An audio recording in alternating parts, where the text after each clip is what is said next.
Hey YouTubers, my name is X Factor. Welcome back to the second episode of Geared Up, a series where I run and gun with different weapons and attachment combinations, talk about it, how they perform, and some of the thought processes going through my mind as I'm running around on this island of Dr. Monroe, aka Parasol Storm Domination.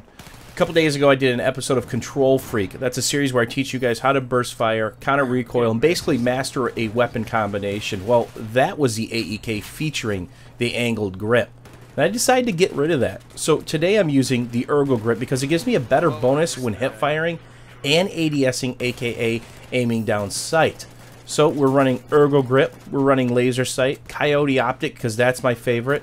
And there is no suppressor, there is no heavy barrel, there is no muzzle brake, there is nothing on the front end of this weapon. I really want to get a feel for how this grip performs in conjunction with the laser sight and my playstyle, which you'll see I constantly attack flags. It's a great way to rack up points and get more experience faster. Now, in Conquest Domination, or Domination as Battlefield 4 calls it, you don't get as big of a point boost. You get 10 points for defense if you're killing people within the flag area, but you get 25 for capping the flag. Now, compare that to normal Conquest, where you can literally get a couple hundred points.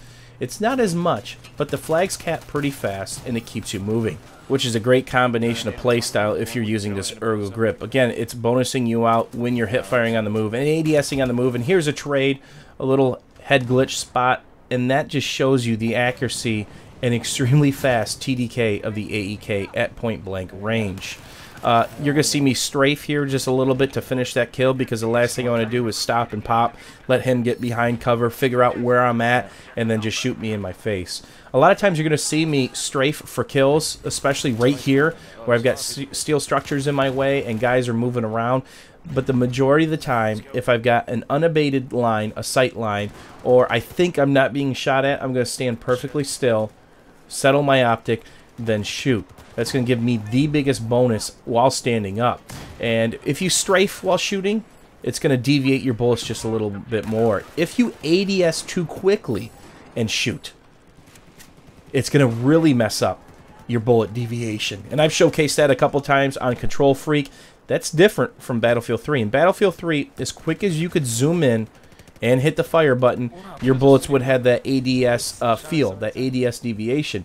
But now there's a new mechanic. If you ADS and shoot too quick, your bullets are still in a hip fire mode, crazy bullet deviation, and you might get outshot by a pea shooter at about 25 feet because your bullets are going around the person. Definitely not into them. Traditionally, when we get in a 2-flag hold or 3-flag hold, I go hunting on the outskirts of the maps. I try to find large clumps of bad guys, and I see that guy in my mini map. It's going to garner my attention here, and I'm going to take a shot at him after I reload. The only thing you really need to worry about with the AEK while playing with this, and there's a stop and pop, is how to burst fire this, because the deviation at various ranges can really get out of control. And point blank, you can literally just shoot somebody with a 6-bullet burst, and you're pretty much going to land them all if you stand perfectly still. And there you see a belly flop for the ages and some more bursting, micro bursting. And that's the whole key to this weapon. Don't just hold down mouse button 1 or your controller button when these people are at range. Give them a burst. Make sure to recenter your optic, and you're good to go. The other thing that's not in Battlefield 4 that was in Battlefield 3 is recoil let-off. What is that? Well, let's say you did a big mag dump and you countered the recoil and you're pulling down, Well, the second you let off, your optic's going to be in the floor, wherever your pull down was. And there's a nice little nade that finished me off. And a 28-1 start. Not too bad for the AEK with the Ergo grip. So that's something that's different. So it's easier to microburst, it's easier to mag dump, and re-mag dump over and over and over again. And there's other guns that allow you to do that. There's some LMGs out there that are extremely accurate. The U100 MK5, which I've done a couple of videos on, is a phenomenal gun.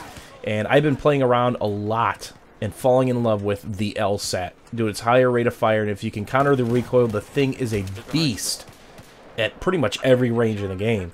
If you want it to be a long-range bomber, it can do that. And up close, obviously, it can throttle people due to its high rate of fire. And in true Battlefield fashion, everything is blowing up around me. It's Levolution. And I'm kind of stuck in a tree here as I try to get back in bounds before the video game claims a victory over my body. And that's the strength of this AEK, is those up close and personal encounters. Hip firing is pretty darn good with this combination compared to some of the other weapons in the game. And here's kind of a funny moment. These guys are clearly spawning on each other, and this guy's literally going to jump into my arms right here. Look at that! Poor Mook. If he only knew the bullets caused his body to kind of ragdoll. I've never seen that before. I've seen some crazy ragdolls with explosive devices and RPGs and stuff like that, but I've never seen a gun ragdoll before. So back onto the flag I go. Keep putting pressure on the team. Don't let them get settled in. If you let the other team get settled in and be able to get a good read on the map, they can box you in. But if you keep moving around, keep mixing it up, it's going to keep them on their toes. Keep pressing them from all these different angles. Will a suppressor help me out on this map? Probably. It's a very close quarters map, conquest domination, but does slow down the velocity of the bullet. It also gives you a little bit more drop, so maybe you start missing those headshots, but you don't show up on the mini-map, and that's the biggest thing here, is to pay attention to your mini-map. It's your best friend. People are getting spotted all the time. Wookiees are throwing Pokeballs, aka motion sensors out there. There is so much information to help you figure out which way to push, which way not to push. Do you need to turn around instantly because there's a couple red dots behind you? Again, the mini-map is the biggest asset out there. Hopefully you guys enjoyed this episode of Geared Up with the Ergo Grip, Laser Sight, Coyote Optic on the AEK. As always, YouTubers, thanks for watching. Thanks for hanging out. If you guys enjoyed this, the old thumbs up. We'll see you guys soon.